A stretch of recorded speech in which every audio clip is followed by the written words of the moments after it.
So hello, Dr. Berti. Thank you for having us today. Thank you. So my first question is about the new strategic concept.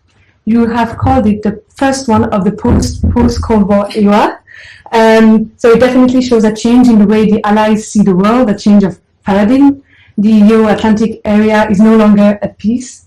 Could you just briefly summarize the key differences between the 2022 strategic concept and the previous one, which was published in 2010?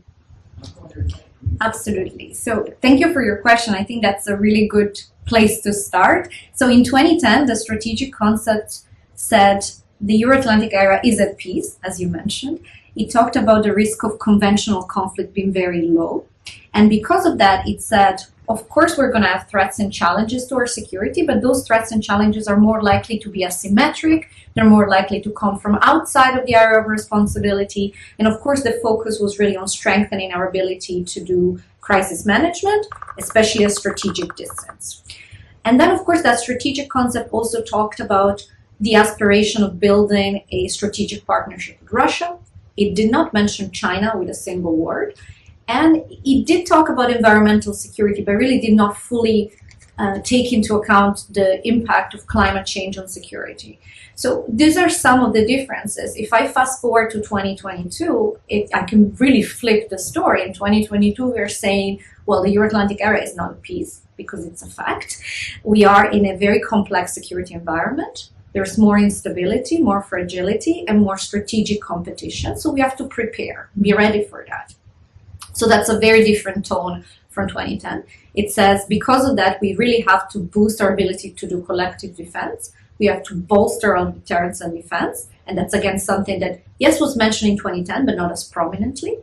Of course, and our relationship with Russia is very, very different than it was in 2010. And we are recognizing that difference. And we're recognizing that today we need to recognize that Russia poses threats. And because of that, we need to bolster our deterrence and defense and invest in our resilience while maintaining open channels of communication. To conclude, also, I wanted to say this is the first strategic concept that does address China and its role and its potential implication on Euro-Atlantic security. And then it really broadens our understanding of security by talking about climate change, cyber threats, hybrid. So I would say it's a very comprehensive assessment of our security environment.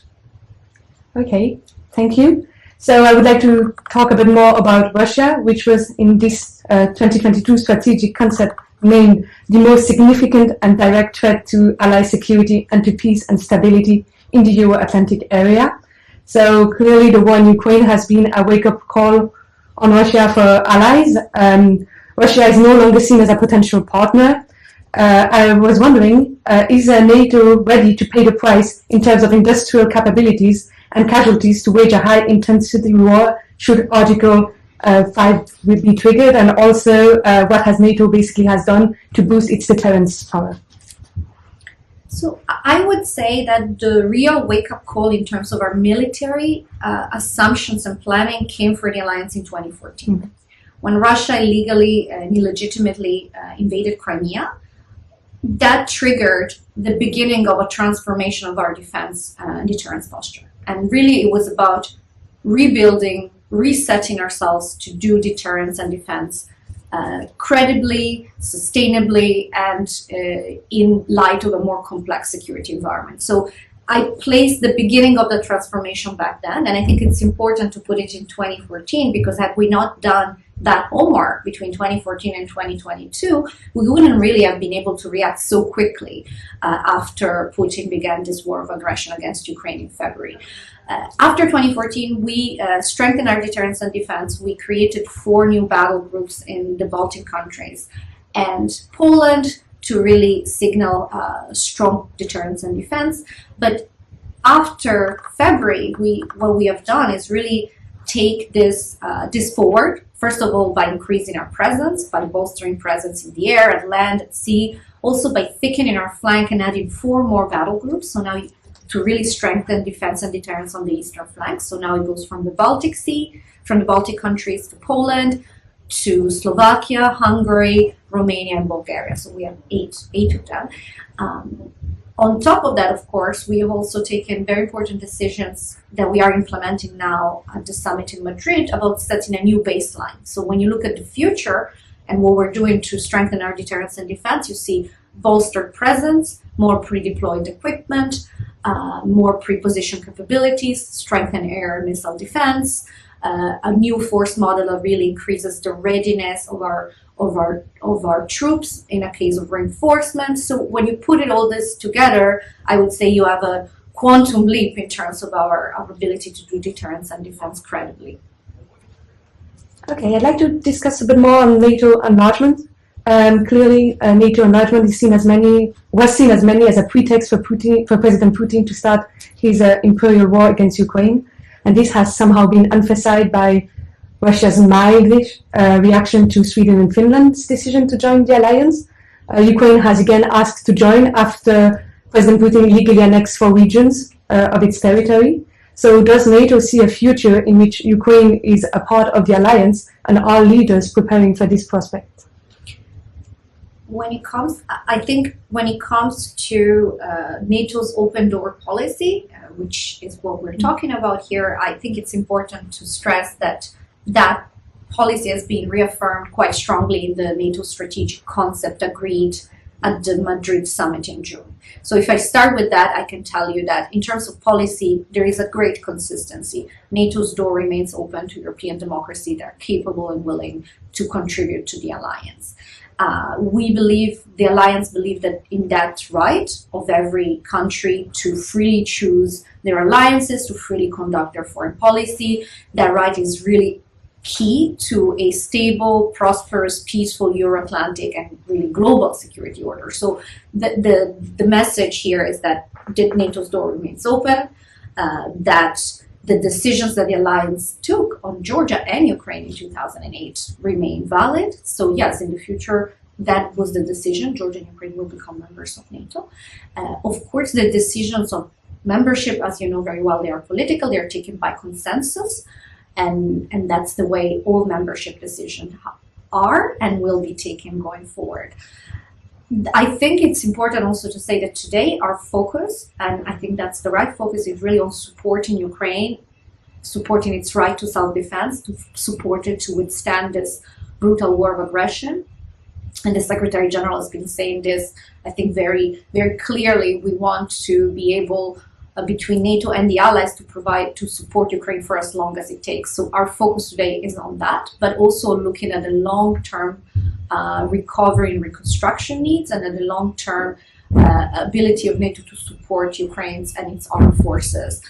For example, transitioning out of Soviet legacy equipment and into Western or NATO interoperable equipment. So we are focusing very closely on providing the practical support that Ukraine needs, while of course also underline our support for its right to self-defense and also its Euro-Atlantic aspirations. Okay, thank you for this detailed answer. So I'd like to focus a bit more on China. We already mentioned it earlier. So China has indeed been mentioned for the first time in this strategic concept. It was not presented as a military threat, but definitely as maybe a danger to the rules-based international order. Also, there were questions on its proximity with Russia.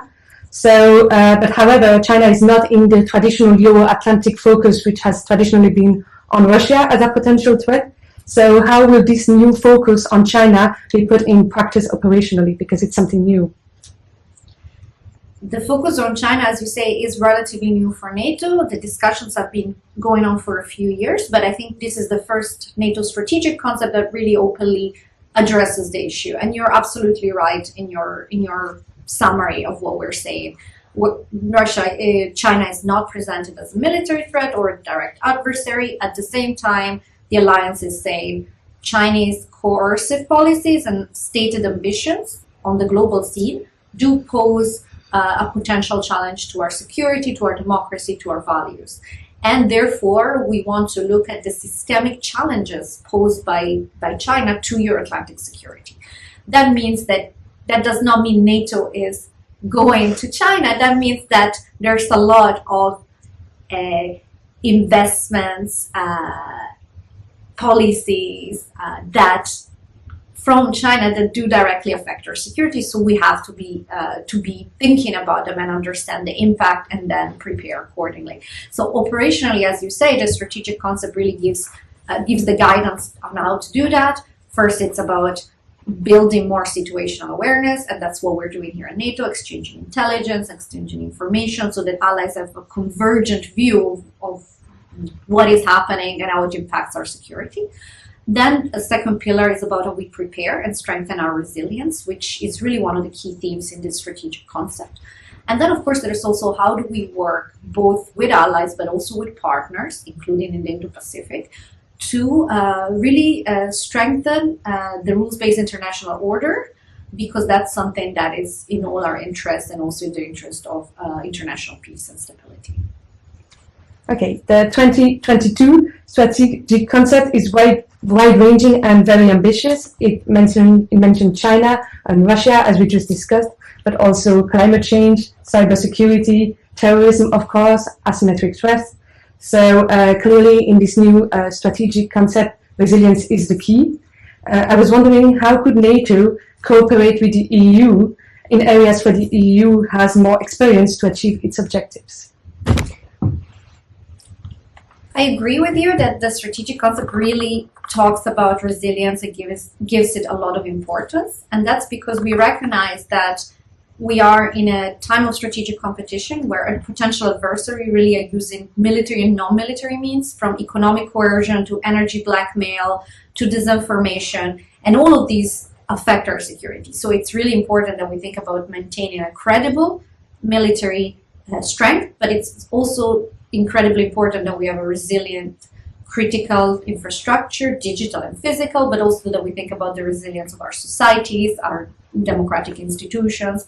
So resilience is given a really strong focus in the strategic concept. There's a lot NATO is doing on resilience in terms of information sharing, enabling consultation, setting guidelines, baseline requirements for allies that they use to make sure that we have a minimum common level of shared resilience in the alliance. But you're absolutely right. This is one of the areas where we are, and we are cooperating with the EU, and where we want to continue strengthening our cooperation, because indeed there is a mutual synergy. And that's it's not the only area. I would just add, NATO-EU cooperation are really been going from strength to strength since 2016, and today we cooperate on a really vast array of areas. But looking forward, I would say that emerging and disruptive technologies, resilience, climate change and security, geopolitical competition, all of these are areas where we want, and we will do more together. Okay, thank you very much for answering all of our questions. It was a pleasure to have you. Likewise, thank you.